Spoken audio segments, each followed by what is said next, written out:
What's up guys, welcome back to the channel.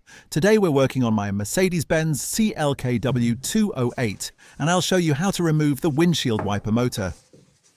This is a bit different from most cars because Mercedes uses that iconic single-arm wiper system, which you can also find on models like the Mercedes-Benz W140 S-Class and Mercedes-Benz W210 E-Class.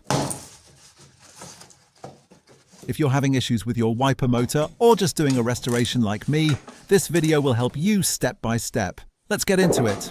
And if you enjoy this type of content, Mercedes projects, repairs and DIY tutorials, make sure to like the video and subscribe to the channel so you don't miss what's coming next.